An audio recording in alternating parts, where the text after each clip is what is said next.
Welcome to It's Open with Ilana Glazer. My guest today was just such a wonderful conversationalist and surprised me. It's Ben McKenzie, the actor you know from the OC and Gotham.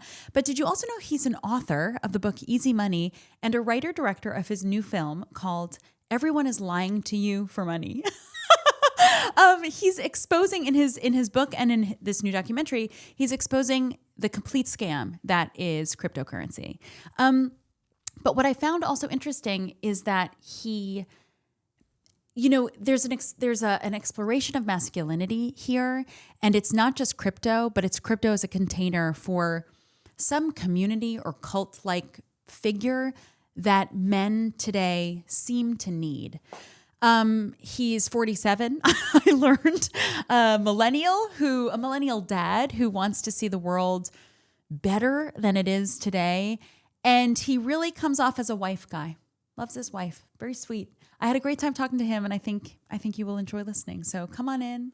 It's open.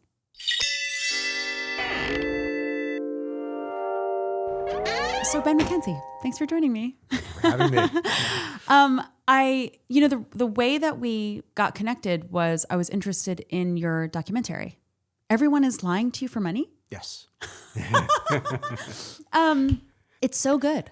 Thanks. It's so good. Like I before I watched it, and I actually asked you to be on the show before I watched it, and I was like, this is so interesting that you, who I know as an actor, are doing investigative journalism about crypto. But then I have to say, so I thought it was like really serious. But then when I watched it, it was like much lighter. Yeah. And there's much more of a sense of humor in it than I was expecting. Oh, good. That was intentional. I was trying to kind of make it fun. It was really self-deprecating in such a funny and surprising way. A lot of OC jokes. Yeah. But also like examining yourself as an actor who's been in the game for so long. That was really interesting, that aspect of it. Thanks. Let's first start with the crypto of it all. You hate it. I kept coming back to this concept in the film about crypto is sold as a story of technology, but it's not. It's actually a story of human behavior, and the crypto market really just exists as a projection of the hopes and dreams of all of these investors that think they're going to make a ton of money on this. And then it's wrapped in this political ideology for a lot of them, this sort of libertarian type thing. It's very male. We should definitely talk about that. Holy shit. Yeah. And so I think it becomes about belief systems and stories that we're telling ourselves and each other. And, Trump, this notorious con man, like his one neat trick is that he never apologizes and he always pushes through with bluster, and he ends up conning his own people, right? Like he cons his own people over and over and over again, and they just keep coming back for more. And in the movie, I tried to sort of like talk about a similar thing by showing, I interviewed victims of this fraud called Celsius, and I bonded with them earlier in the movie. And then at the end, I come back and I ask them, do you still believe in crypto? And some of these people have lost their life savings. They all said yes. Every single one. Oh my God. Yeah. So we're really talking about beliefs rather than like technology or financial markets or anything like that. For someone who like doesn't know at all, can you just like lay out what crypto is and why it is a scam? Yeah, I can try. So crypto started in 2008 with a paper that was released on the internet, which was the height of the financial crisis. And it said, wouldn't it be great if there's a currency that you could send directly person to person and avoid the banks? And it was using cryptography and a particular kind of dated technology called blockchain technology, which is just like a ledger, just a way of storing information. And what's neat about it is that you can send stuff back and forth over the blockchain, like payment, things of value, different cryptocurrencies, but your identity is obscured. It's a pseudonymous blockchain, so you don't know who's interacting with what. Okay. So the aspirations may have been good, but like it kind of floundered for a while because like, why would you give this thing any value unless you can actually do something with it?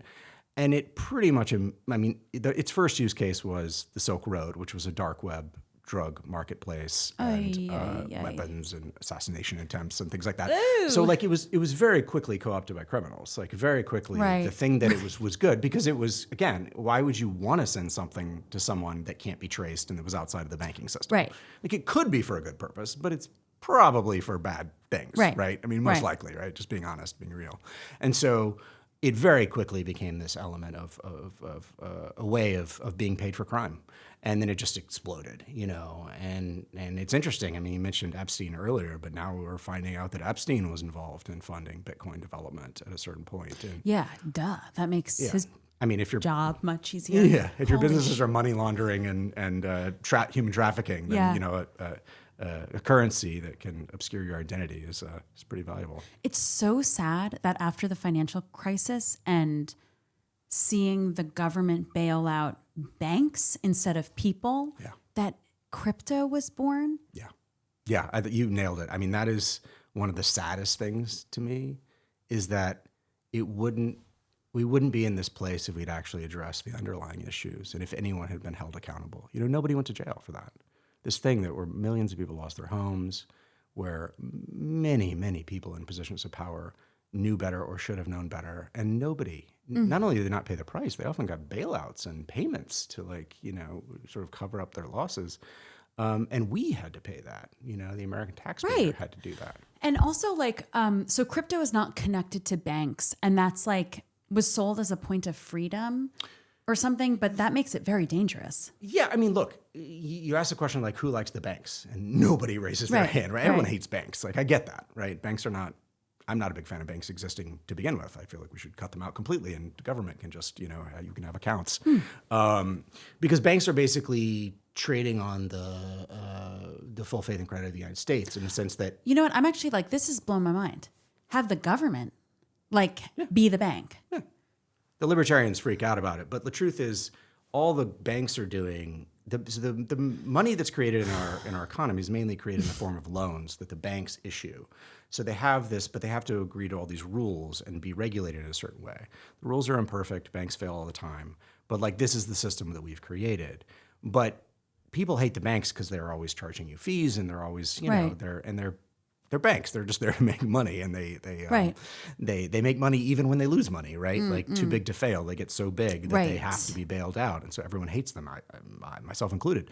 But then crypto says, oh, if you hate that, crypto fixes this.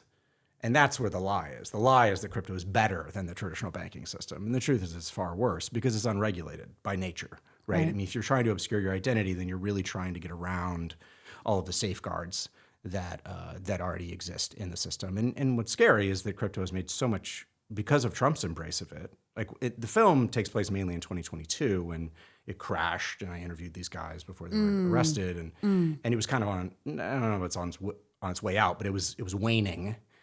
And then Trump embraced it in 2024, running for re-election, and it's been By having his own coin. having his own coin, just talking about Bitcoin all the time. He found a way to profit off of it, and that endeared him to it, of course.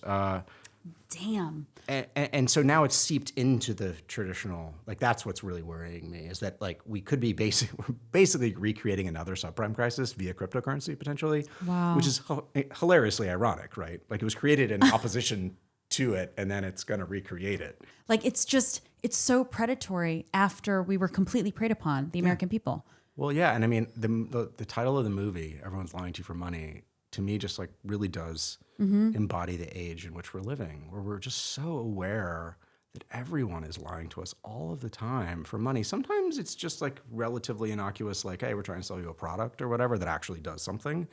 But sometimes it's just, it's just straight up scams and frauds. And again, the President of the United States is a convicted fraudster.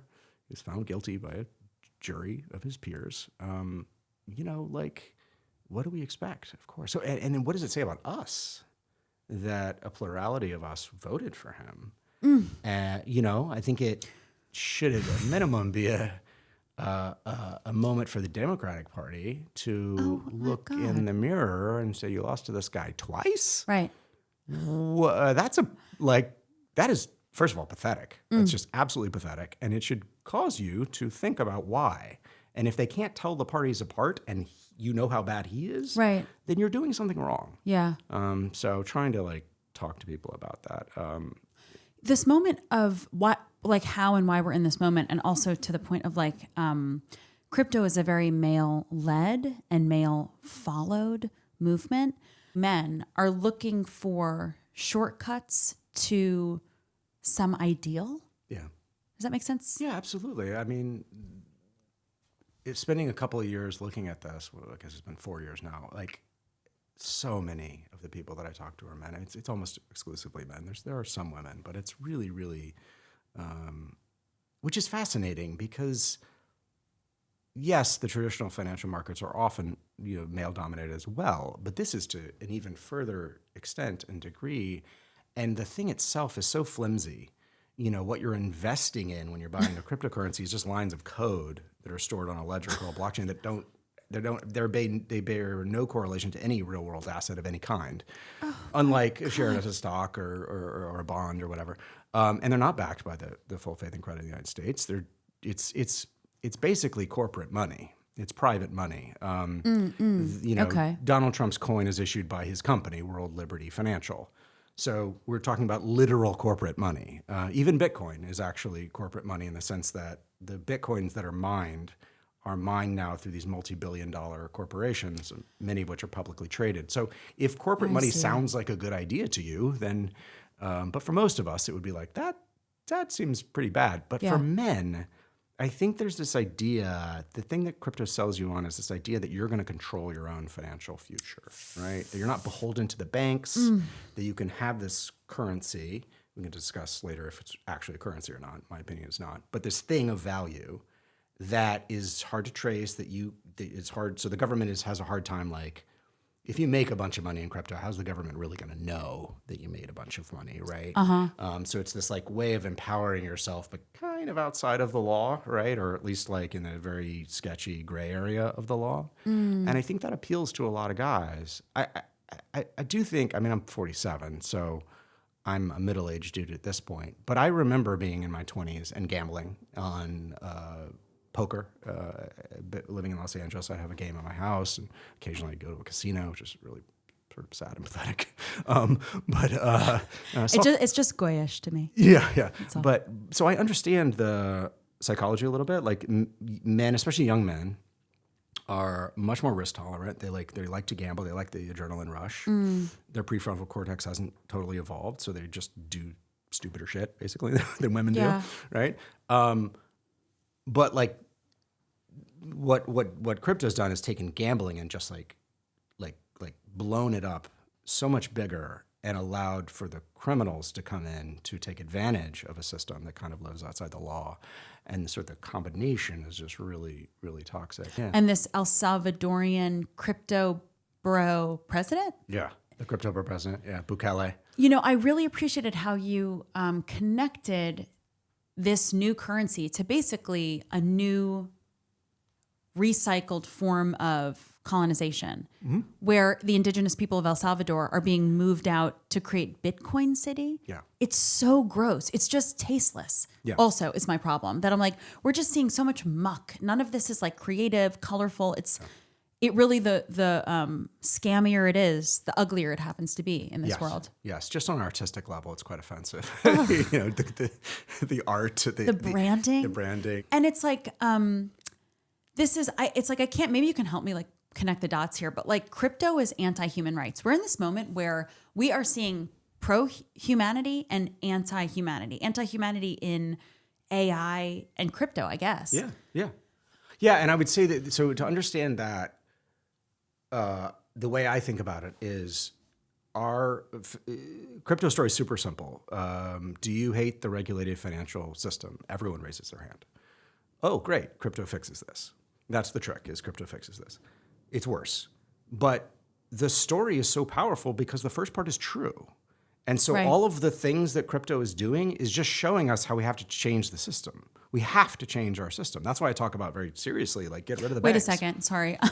Our actual system, our actual financial system. Crypto proves to us that we have to improve our actual real system. Yeah, if it serves any purpose, it's to highlight the myriad failures of the system. I love like health and improvement. So that's like helpful to know, like we can actually get a lesson from this. Yeah. Helps my heart. Yeah, I mean, I try to look at it that way because otherwise it's just way too grim. And I do think there's a real opportunity here. I mean, if Trump has done anything, he's definitely like shifted the the Overton window of like what's possible. What is that? I don't know it. It's like what's possible. Like people just sort of presume that certain things aren't possible politically because based off of what's happened before. Right. But he's doing such crazy shit Yeah. that like, well, it could go to fascism or it could swing all the way back to the left and be like a really progressive financial system where why do we have billionaires? 100. Like 100. I actually don't like. I would really like to have a debate with someone who is pro-billionaire, and we should talk about the positive and negative aspects of people being able to have over $1 billion each. Because if you think about it just logically, all they do with that extra money is buy shit they don't need, more of it, and they used it to control and undermine our democratic process. So it's a negative. And obviously the money could be used for so many other good things like childcare and healthcare and, anyway. And my head explodes. But we could do that, right? I mean, if both parties weren't bought off by the corporations, That's or at least right. sizable majorities of each, then we could, you can tax things at 99%. You can say, yeah, you can't have that money. You don't Because deserve also that the money. system is so rigged that they'll never, if they got cut off at 999, Yeah. they'd never be below that. Yeah. They would never be below that because there's You're always going to have $1 billion. So cry me a river. You can, you've got many, many houses, you've got boats, you've got cars, you've got planes. You never have to work a day in your life. You can live off the interest that of the money you've already made. So you're fine. But for the rest of us, we would like, roads without potholes. We would like transit systems that actually work. We would like healthcare and childcare and all of these things that are all achievable because this tiny segment of the population, I think there's like 1,000. 3,000. 3,000. 1,000 in America or maybe 3,000? Yeah, 900 in America, Yeah. 3,000 in the world, 8 billion of the rest of us. Right. And they control some staggering amount of wealth, like trillions and trillions of dollars, more than the 50% of the population, the bottom 50% combined in the hands of less than 1,000 people. It's just fundamentally unfair and equal. And do not tell me that the billionaires deserve it. Like, I'm sorry. No one deserves, first of all, no one deserves wealth. Wealth is not a thing you deserve, right? It's a thing it happens to you, you help create it, sure. But like, there's a lot of luck involved. And at the end of the day, if we're talking about trying to have a fair society, we need to really re-examine what's allowed. If we don't put an end to it, if we don't change correction very seriously, very quickly, because their wealth just keeps getting bigger and bigger and bigger. Like it just grows, sort of asymptotically, like goes up into infinity. And ours just keeps kind of, going on average up, but very slowly. The relative power that they have just becomes, so massive compared to the rest of us, especially with Citizens United, their ability to use their own money to influence politics, that it just destroys the democracy. And then we are kind of living in like a weird, we're not in China, we're not in Russia, but we're definitely not in the America that at least I believed No, 100. I grew up in. Oh, well, look at me. Here I am, with a discount for you so good you might think it's a fantasy. Where's Ilana and who am I, you ask? I'm Stuart Weitzman's Vinny 50 slingback in white and Blanco. Aren't I just the prettiest thing? Well, so are you, and I think together we could really hush a room. You'd just slide me on, and we'd glide through life looking effortlessly pulled together all spring and summer. We could go to the coffee shop in a white t-shirt and jeans, or attend a wedding together. As the person getting married, I mean, look at me. And here's the best part. You can have me for 20% off the regular price. Right now. Text Ilana to 60692 to get access to your special 20% off code. Get 20% off anything on the Stuart Weitzman website or the Ilana and Stuart Weitzman edit. Subject to terms and conditions, and message and data rates may apply. Who cares? Go get 20% off. And now, back to your regularly scheduled program. The springtime thaw is finally here. Thank you, thank you, thank you, sweet planet Earth, for the flowers which are blooming, the days which are longer. I'm able to say yes to more things and plans because I'm less sad. Because I'm also figuring out that the more I exercise, the happier I am. Did you know? Duh. So this is when I turn to Bombas sports socks, which are super comfortable and designed with sports-specific tech in mind for running, cycling, yoga, hiking, you name it. Me, I'm into weightlifting right now and walking. Walking in nature, I guess, is hiking. So hiking as well. I love the texture of Bombas, the ratio of cotton to whatever makes it stretchy. And the fit is good. It's all, on my foot. And whether I'm wearing like real ass gym shoes or like cute sneaks, but to work out, these make me feel like I'm an athlete. And they're keeping me from getting athlete's foot. So head over to bombas.com/Ilana and use the code Ilana for 20% off your first purchase. That's bombas.com, bombas.com/Ilana, ILANA. And then use the code Ilana, ILANA, for 20% off your first purchase. I'm loving 20% off.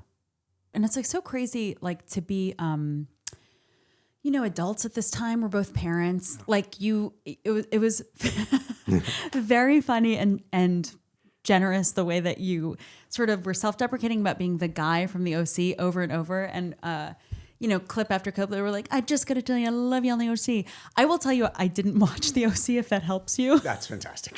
That's wonderful. I watched it once in college and I was like, aren't we too old to be watching this? Because we are their age. So shouldn't teenagers watch them?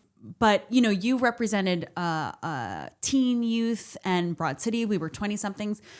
Now we're middle-aged, but we're middle-aged. What are we going to do? What are we going to do? Well, first of all, like I really appreciate you using your star power and your platform and your mind and your heart to expose fraudulence via crypto. Although I think that what you're really doing is exposing this desperation for fraudulence right now, specifically by men. Yeah. But like, I don't know. What are we going to do? I mean, all of the problems in our economic system, to me, stem from problems in our democratic system. Like if the people were actually in control, the majority of the population was in control of the policies that the politicians actually enacted, then there would be much higher taxes on billionaires. Then there would be, I'm not saying the majority of the population is perfect. Like we've seen deficiencies in that before, but like right now we're just not really living in a functional democracy, right? The Senate is not really a representative body because each state has 2 senators. And so to fix these things, like it's going to require significant change. I think it's going to require term limits on the Supreme Court and or new justices so that, because right now the highest court in the land is just fundamentally anti-democratic. I mean, it's insane. And anti-human, really. I That's mean, it's right. like, the abortion decision and the decisions actually just up and down. I mean, they're now sort of often doing whatever Trump wants them to do. Our Constitution is such a bizarre document in many ways, right? Because there's no other position that I'm aware of in the federal government that's for life other than the Supreme Court. Totally. So that's weird. Totally. Right? And maybe it made sense back in the 1800s or 1700s when like people just died at 60 because like they couldn't survive until 80. But now we're talking about like, I mean, the gerontocracy in our system is out of frickin' control. That's right. Go ahead. Yeah, and so that's the other thing. Now, here's the thing. I would say that is we're on the cusp, I think, of changing that. Okay, I'm loving it. Tell me more. Well, 2026, there's a lot of really exciting people running. A lot of people our age. Well, my age. Your age too. My age too, and younger too. Yeah, and they're really they're doing things and they're expressing ideas that 10 years ago people would have never they would have been shut down so completely. And maybe one of the silver linings is that as the traditional media kind of falls away and people just don't trust it because it kind of sucks.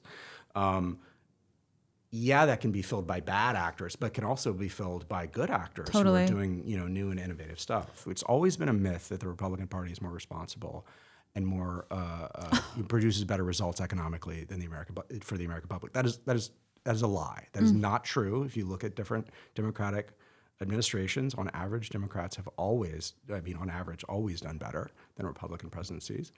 And the president doesn't control the economy. That's another myth. But what Trump is doing, he's doing, it would be hard if your purpose was to undermine the full faith and credit of the United States and undermine our economy. It would be hard to imagine a different set of actions that could have produced the same result, right? The tariffs, just ridiculous. Oh my God. So stupid. Right. But crypto is by its nature adversarial in the sense that it's like, it's like gambling. For someone to win, someone else has to lose. It's zero sum. It's not additive. And as opposed to like the stock market or something like that, that would be a positive sum game. The money that people spend buying the stock goes to the company. They use it to invest in their company. They make more stuff. Everybody wins, right? At least theoretically. Crypto can't do that by its very nature. And so it's this really like, it's just very, very negative, right? Most of the people who invest in crypto are going to lose. Most of the money is going to go to a tiny sliver of people that kind of run the game.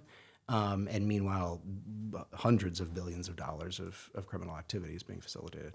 Yeah, it's really so sad. The guy who lost so much money, and his idea for making money on crypto was to spend more time with his daughter. Yeah.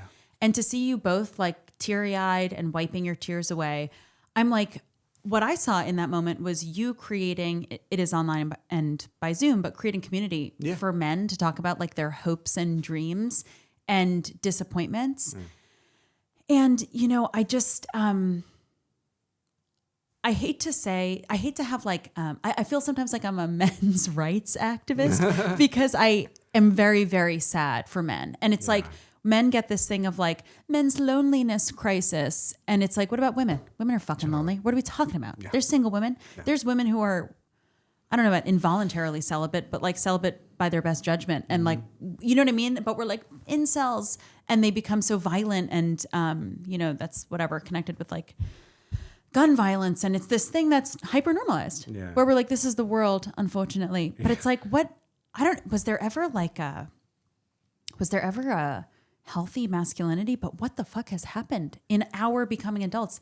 Holy shit. Yeah, the internet has really like warped the conception of masculinity because I do like I grew up So I grew up in Austin, Texas, a liberal town in a very conservative state. And it was a very kind of like traditional upbringing. I played high school football. It was like a very quote unquote normal like suburban existence. And I've been thinking about my childhood a lot as I have kids, and you reflect on sort of, you know, what your parents did and what you're going to do with them. But one of the things that was apparent was that yes, it was competitive. There was always this competition between boys. Yeah, for status, for whatever, and your success was framed in that, at least for many boys, you know, and especially if you like sports, of course. But at least there was a team. There was a physical team, and you had to physically relate to people in the real world. And now we've kept the competitiveness and sort of adrenalized that and pushed it even further via the internet. But people are alone. They're actually just alone in front of a computer, staring at a screen and seeing the most successful people, you know, celebrate themselves and kind of basically try to make you feel bad for not being that way. And it's just unbelievably toxic. So how do you change that? How do you address that?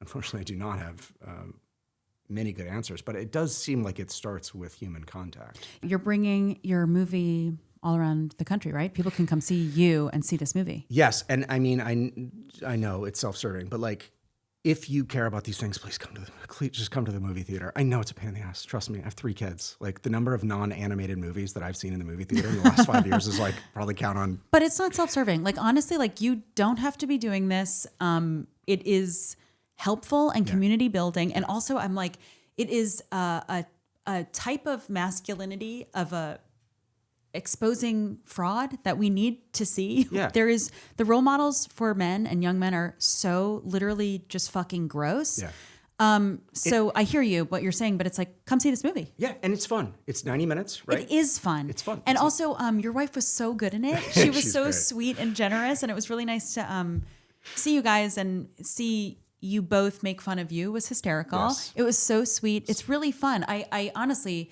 you and I had the pre-interview and I was like, oh my God, this is like, he's like a genius and this is like, it's gonna be like so serious. And then I watched it, I was like, oh, this is so silly. It was really fun. It was really light and fun. And there was such, it was paced. The jokes were like paced well. Thanks. It's really fun. People should come see it. And it's also to inform themselves. Yeah, absolutely. So in New York, we're at the Alamo and the IFC Center. That's opening weekend. And then we're also at the Limley in LA. But you can go to everyoneislying.com and it has all of the information, all the screenings. And basically the way it works is we're a true indie with no backer and I finance the movie myself. It's a tiny distribution show. Gulp. And if people come to see it in the movie theater, then other movie theaters look at that Yep.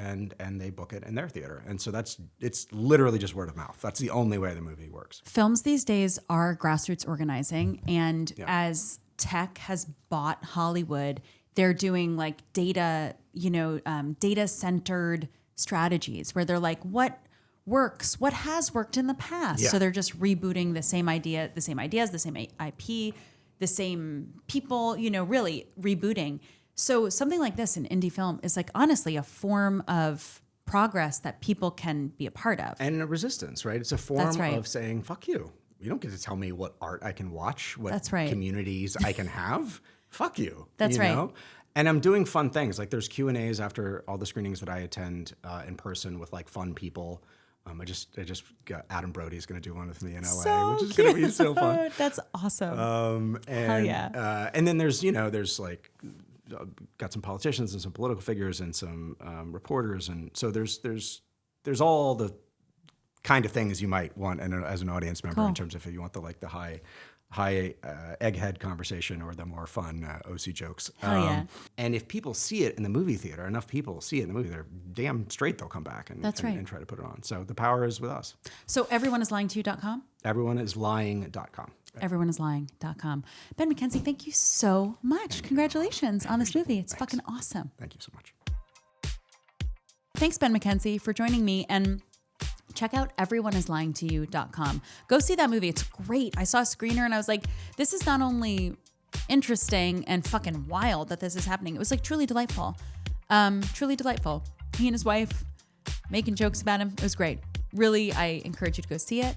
And this is an entirely human-made production.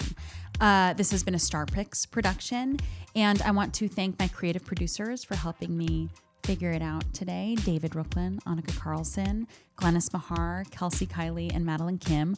I want to thank the people who made this look and sound so good today. Rebecca O'Neill made it sound so good. Kevin Deming made it look so good with the lighting, and Lexa Krebs made it look so good with the cameras. I want to thank Ramo Ventura for the opening musical sting and the graphics, which are so gorgeous. I want to thank Tova Leibowitz for editing this so damn good. And I believe, finally, I want to thank the band Don Herr, Elliot Glazer, Derek Muro, Jimmy Hines for making this gorgeous outro music. Thank you so much. If you like this show, like, subscribe, comment. It really makes a difference, and we're growing a community here. Thanks so much, and see you next time. Bye.